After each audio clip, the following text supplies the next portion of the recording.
আরে শোতে স্বাগতম। সর্বশেষ বিকাশে রাশিয়ান সংবাদ প্রতিবেদনে বলা হয়েছে যে সামরিক জেনারেল স্টাফের একজন উপপ্রধানকে বড় আকারের ঘুষের অভিযোগে গ্রেপ্তার করা হয়েছে।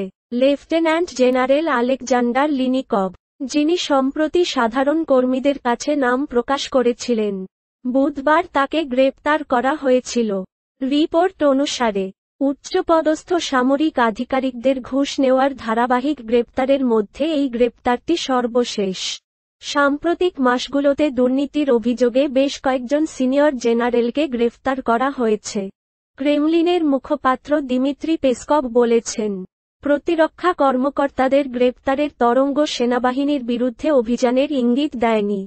তিনি বলেন, সামরিক বাহিনীতে দুর্নীতির বিরুদ্ধে লড়াইয়ের চলমান প্রচেষ্টার অংশ হিসেবে গ্রেপ্তার করা হয়েছে।